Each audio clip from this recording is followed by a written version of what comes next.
Cloud farming refers to the idea that it may be possible to manipulate or farm clouds in order to control weather patterns, increase rainfall in drought-stricken areas, or even mitigate the effects of climate change.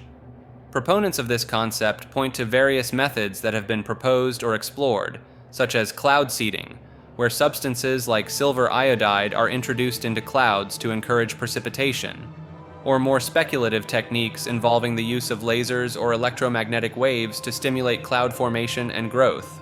Some advocates of cloud farming suggest that by strategically implementing these techniques on a large scale, it could be possible to alter regional or even global weather patterns, potentially alleviating water shortages, increasing agricultural productivity, or counteracting the effects of global warming.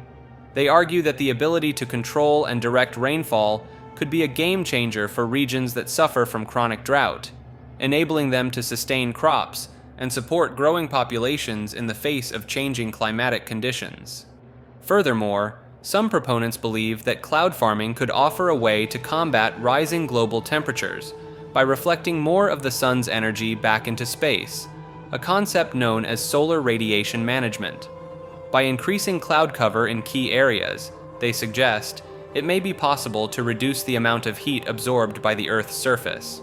While the idea of cloud farming may seem far-fetched, there is some scientific basis for the underlying principles. Cloud seeding, for example, has been used for decades in various parts of the world to attempt to boost rainfall, with mixed results. Additionally, research into the complex interactions between clouds, aerosols, and climate is ongoing, with some scientists exploring the potential for more advanced forms of weather modification. However, critics argue that the large-scale manipulation of weather systems could have unintended consequences, such as disrupting natural ecosystems, altering global precipitation patterns, or even exacerbating the effects of climate change in some regions. They also point out that the technical challenges and costs associated with implementing cloud farming on a meaningful scale are currently prohibitive, and that much more research is needed to fully understand the potential risks and benefits. Codex Gigas refers to the theory surrounding the origins and creation of a medieval manuscript known as the Devil's Bible, named for its unusual size and the presence of a large illustration of the devil. Some believe the Codex, which is the largest known medieval manuscript, could not have been created by a single scribe in a single lifetime as is commonly accepted, and instead propose that it was the work of an individual with supernatural abilities, or a group of people working in secret. Proponents point to the sheer scale of the manuscript, which contains over 300 pages of text and images, as well as its seemingly unnatural state of preservation, as evidence that its creation involved something beyond normal human capabilities. Legends surrounding the Codex's origins suggest it was written by a monk who made a pact with the devil, trading his soul in exchange for the knowledge and power to create the manuscript in a single night, though variations of the story exist. The unusual illustration of the devil on one of the pages, depicted with large, haunting eyes and a strange, almost human-like expression, has also fueled speculation about the Codex's true nature and purpose, with some believing it may have been created for occult rituals or to invoke supernatural forces. Additionally, the fact that certain pages of the Codex appear to have been deliberately removed at some point in its history has led some to speculate that the missing pages contained forbidden knowledge or secrets that were intentionally hidden or destroyed. The Codex's survival through centuries of war, neglect, and theft, as well as its reputation as a cursed or haunted object, has only added to its allure and the persistence of theories about its true origins and purpose. Some have even suggested that the Codex may hold clues to lost historical knowledge or the whereabouts of long-sought religious artifacts, further fueling interest in the manuscript and the enigma it represents. COINTELPRO refers to the controversial and now defunct counterintelligence program, a series of covert and often illegal projects conducted by the United States Federal Bureau of Investigation, aimed at surveilling, infiltrating, discrediting, and disrupting American political organizations. The program, which ran from 1956 to 1971, targeted various groups and individuals the FBI deemed subversive, including civil rights organizations, anti-war activists, the American Indian movement, and even some feminist groups, among others.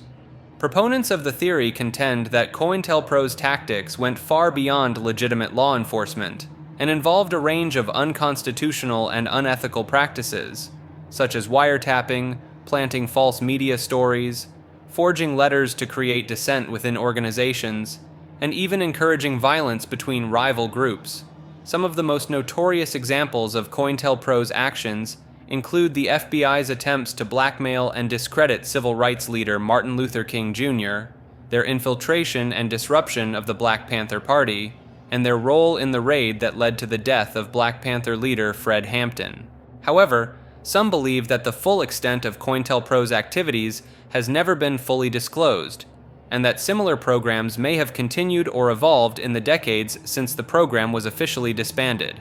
They point to more recent revelations, such as the NSA's mass surveillance programs or the FBI's targeting of environmental and animal rights activists, as evidence that the spirit of COINTELPRO lives on in modern law enforcement and intelligence practices. While the FBI and other agencies have defended their actions as necessary for national security, critics maintain that the tactics employed under COINTELPRO represented a fundamental betrayal of American values and a threat to the very freedoms and democracy the government claims to protect. The Jupiter amplification theory proposes that consciousness is beamed from a moon base, utilizing Jupiter's vast magnetosphere as an amplification medium.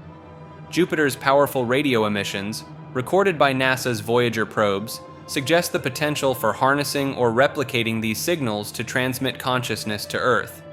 Quantum entanglement, described by Einstein as spooky action at a distance, offers a possible mechanism for such transmission. Research indicates that biological systems, including the human brain, may engage in quantum processes, hinting at the plausibility of receiving consciousness signals from afar. Ancient cultures revered Jupiter and the moon, attributing them with mystical significance related to consciousness and wisdom. Roman mythology, for instance, depicts Jupiter as the king of the gods and the moon as a symbol of wisdom. Could these ancient beliefs reflect an early understanding of cosmic consciousness transmission? While unconventional, the theory challenges us to explore the mysteries of consciousness and our cosmic connection. While this theory may currently reside on the fringes of scientific discourse, it encourages us to keep an open mind and continue our quest for understanding. Conspiracy's psyops refers to the belief that many conspiracy theories are actually psychological operations, orchestrated by governments or other powerful entities to manipulate public opinion and behavior. Proponents of this view point to historical examples of confirmed psyops, such as the CIA's Project MK-Ultra, which involved illegal human experimentation and mind control techniques, as evidence that such tactics have been employed in the past.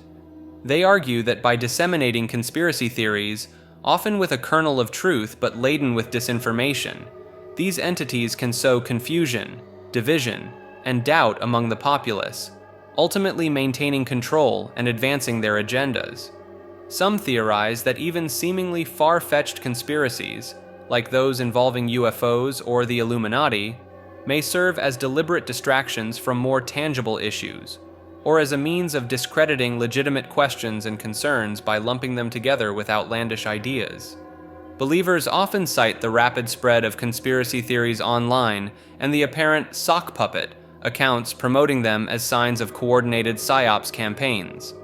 Additionally, they note that many conspiracy theories seem to align with the interests of those in power, such as casting doubt on climate change or the safety of vaccines, which could be seen as benefiting certain industries or political groups.